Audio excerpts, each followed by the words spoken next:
It was a cold November morning in London in 1995.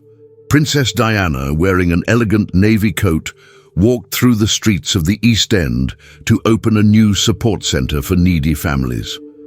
Her blue eyes shone with the determination that had endeared her to the British people, but behind that captivating smile, a storm was brewing. What no one knew was that just 2 hours earlier, Diana had received a call that would completely change the course of her day.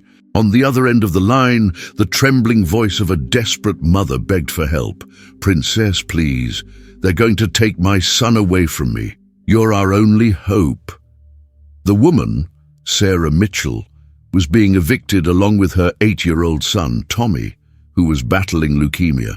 Diana felt her heart sink. She knew this pain well, the feeling of helplessness in the face of others' suffering. But this time would be different. This time, she wouldn't just be a royal figure following protocol. She would be the voice of the voiceless, no matter what. The icy London wind seemed to whisper warnings, but Diana was determined. At that moment, she didn't know that her courageous act would be captured on camera and become one of the most defining moments of her public life. The Whitechapel Community Centre was buzzing with anticipation. Dozens of families crowded the narrow streets, eager to see the people's princess up close. Children ran between the legs of adults, holding handmade Union Jack flags, while photographers adjusted their lenses to capture the perfect moment. When the royal limousine pulled up in front of the renovated Victorian building, a respectful hush fell over the crowd. Diana emerged from the vehicle with her natural grace, waving gently to the waiting people. But something was different about her movements. There was a subtle urgency, a determination that transcended usual royal protocol. As she greeted the event organizers, her eyes discreetly scanned the crowd. She was searching for someone. Sarah Mitchell was there, in the middle of the crowd, tightly holding her son Tommy's hand. The boy, visibly frail from chemotherapy, wore a cap to cover his bald head, but his brown eyes shone with emotion at the sight of the princess. Then the unexpected happened. Instead of following the official tour itinerary, Diana went straight to Sarah and Tommy. The security guards tensed, the organizers seemed confused, and the journalists present sensed something extraordinary was about to happen. "Sarah?" Diana whispered, approaching her distressed mother. The 32-year-old woman, dressed simply but cleanly, widened her eyes, hardly believing the princess had recognized her voice on the phone and found her among so many people. "Princess, I didn't believe you would actually come," Sarah stammered, her hands shaking visibly. Tears began to stream down her face, marked by worry and sleepless nights spent beside her son's hospital bed. Diana knelt on the dirty sidewalk, completely ignoring royal protocol and the possibility of getting her expensive coat dirty. She looked directly into Tommy's eyes, who was staring at her with a mixture of shyness and admiration. "Hello, champion," she said in her sweet, warm voice. "I hear you're very brave." The boy smiled shyly, revealing a few teeth that had fallen out due to treatment. "My mother said you help people like us," he murmured, his voice weak but full of hope. At that moment, the world around them seemed to stop. Photographers, initially surprised by the breach of protocol, began frantically clicking their cameras. They knew they were witnessing something special. A genuine moment of humanity that transcended noble titles and social conventions. Diana had become not just a princess, but a mother to all children in need of hope. As Diana chatted lovingly with Tommy, Sarah leaned in and whispered something that made the princess's blood run cold. "Princess, there's something you need to know. They don't just want to dump us. There are important men involved, people who don't want our story to come to light." Diana looked up, her expression changing from maternal tenderness to deep concern. "What are you talking about, Sarah?" she asked quietly, making sure only the two of them could hear. "The building we live in was owned by a company that has connections to..." Sarah hesitated, looking around nervously. Very powerful people. They found out I saw things I shouldn't have, contracts, conversations, things about money that should have gone to hospitals like the one Tommy is being treated at. Diana's heart raced. She was well acquainted with the power plays behind the scenes in British society. As a member of the royal family, she had been exposed to intrigues and schemes the public would never imagine. But hearing that a desperate mother and her sick son were being threatened for information that could expose corruption filled her with a deep, righteous rage. "Sarah, do you have proof of what you're saying?" Diana asked, her voice maintaining an outward calm, but her eyes revealing the storm within. The answer she was about to hear would change not only the course of that day, but potentially her very life. Sarah discreetly opened a small, worn bag she was carrying and showed Diana a yellowed envelope.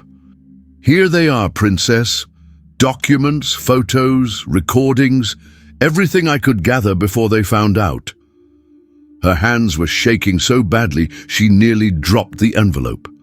Diana felt the weight of responsibility descending on her shoulders like a heavy cloak. She looked around and saw expectant faces, cameras trained on her, security guards beginning to approach with worried expressions.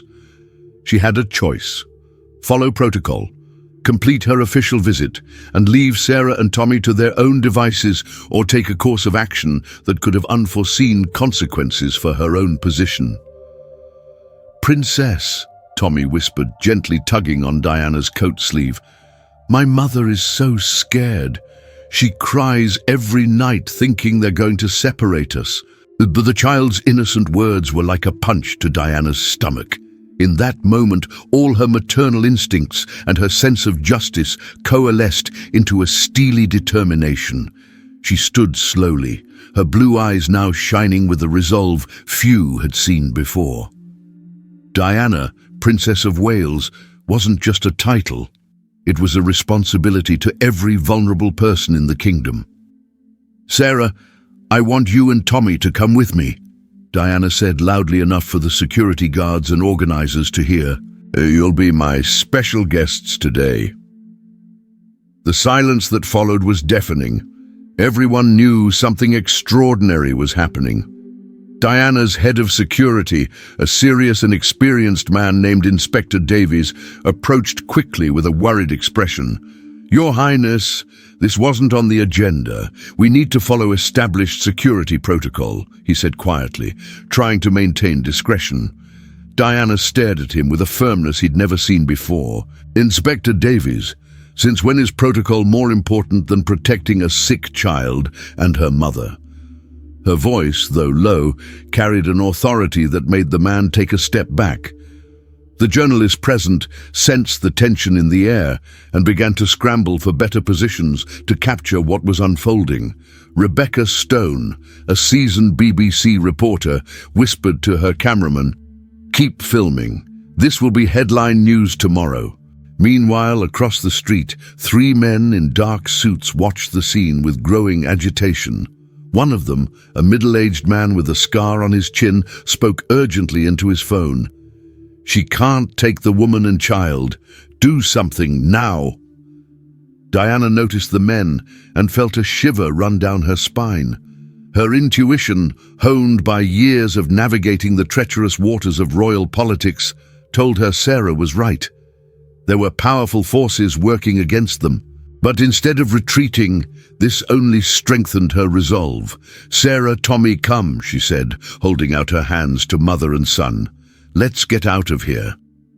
Her tone left no room for argument. It was time to show the world what it meant to be truly real. What happened next left everyone present speechless. Instead of getting into the official limousine, Diana led Sarah and Tommy toward a black London taxi that was parked at the end of the street. The driver, a grey-haired gentleman named Albert, nearly choked on his tea when he saw the Princess of Wales approaching his vehicle. "Albert, isn't it?" Diana said, reading the name on the license taped to the window. "I need your help. It's an emergency." Her voice was calm, but her eyes revealed the urgency of the situation. The driver, still in shock, just nodded. "Of course, Your Highness." "Where to?" "Away from here, as fast as possible," Diana replied, helping Tommy and Sarah into the taxi before taking one last look back. The three men in suits were already crossing the street quickly, and she could see their bodyguards running toward the taxi, yelling at her to wait. Inspector Davies reached the driver's side window just as the taxi began to move. "Your Highness, please, this is extremely dangerous," he shouted, trying to keep up with the accelerating vehicle. Inside the taxi, Diana held Tommy's hand tightly, while Sarah wept silently in relief and fear at the same time. "Where are we going, Princess?" her mother asked. Diana looked out the rear window and saw that they were being followed by at least 2 cars. Her mind raced, calculating options and escape routes. "Somewhere you'll be safe," she said, pulling out her cell phone, still a rarity in 1995, and dialing a number she'd memorized for emergencies. The taxi wound through the narrow streets of London, with Albert demonstrating driving skills that surprised even Diana. "I served in the RAF during the war, Your Highness," he explained in the rearview mirror, taking a sharp turn that lost ground to his pursuers. "I learned a thing or two about evasive maneuvers." After a 20-minute cinematic chase through the streets of London, they arrived at a discreet address in Kensington, a Victorian house that served as a secret refuge for victims of domestic violence, one of Diana's personal projects that few knew about. Margaret Foster, a stout woman in her 50s who ran the place, opened the heavy oak door with a surprised expression. "Diana? What are you doing here? And who are these people?" "Maggie, I need your help," Diana said, quickly introducing Sarah and Tommy. "They're in danger, and I promised they'd be safe." Meanwhile, outside, 2 black cars pulled up on the street. The same men in suits got out, but remained a respectful distance from the house. They knew they couldn't approach an official shelter without arousing suspicion, but they also had no intention of leaving. Inside the house, Diana knelt again in front of Tommy, who still looked like he was living in a dream. "Tommy, I want you to be very brave now, okay? Aunt Maggie will take care of you and your mother while I take care of some matters." "Are you coming back?" asked the boy, his big eyes full of hope and fear. Diana smiled, gently touching the child's pale face. "I promise. And when I get back, I'll have very good news for you both." 3 hours later, Diana sat in her private office at Kensington Palace, the documents Sarah had given her spread out on her mahogany desk. What she discovered filled her with a mixture of horror and determination she had never experienced before. The documents revealed a corruption scheme involving the embezzlement of funds intended for children's hospitals, including the hospital where Tommy was being treated. Money intended for life-saving medical equipment was being diverted to offshore accounts, and the people involved. Diana recognized some names that made her feel sick. Her phone rang. It was Sarah, calling from the shelter. "Princess? They found out where we are. They're outside. Tommy is very scared." Diana closed her eyes, feeling the weight of her decision. She knew she had 2 options: hand over the documents and pretend nothing had happened, or do what she knew was right, regardless of the consequences to herself. "Sarah, stay away from the windows. I'm calling someone who can help," Diana said, already dialing another number. On the other end, a familiar voice answered, "The Times newsroom, Martin Crawford speaking." "Martin, it's Diana. I need you to come to my office now. I have a story that will change everything." Her voice was firm, but her hands shook slightly as she organized the documents. She knew there was no turning back. The next morning, British newspaper headlines carried a story that shocked the kingdom. "Princess Diana exposes children's hospital corruption scandal." The front-page photo showed Diana kneeling in the street, talking to Tommy, with the headline, "The moment that changed everything." But the real surprise came when Diana appeared on national television that night, alongside Sarah and Tommy. The boy, now wearing a small paper crown Diana had made for him, beamed as she announced that his family had received a new home, donated anonymously, and that his treatment would be fully funded by a new foundation created by the princess. "Sometimes," Diana said, looking directly into the cameras, "being royal means more than wearing crowns and titles. It means using the power we have to protect those who cannot protect themselves." The men who had stalked Sarah and Tommy were arrested a week later. The corruption scandal led to a complete overhaul of the public hospital funding system. And Tommy, 6 months later, he was in complete remission, running around the garden of his new home with a soccer ball autographed by the princess. Diana never spoke publicly about that November day, but those who knew her well said something had changed in her. She had discovered that her true crown was not made of gold and jewels, but of courage and compassion.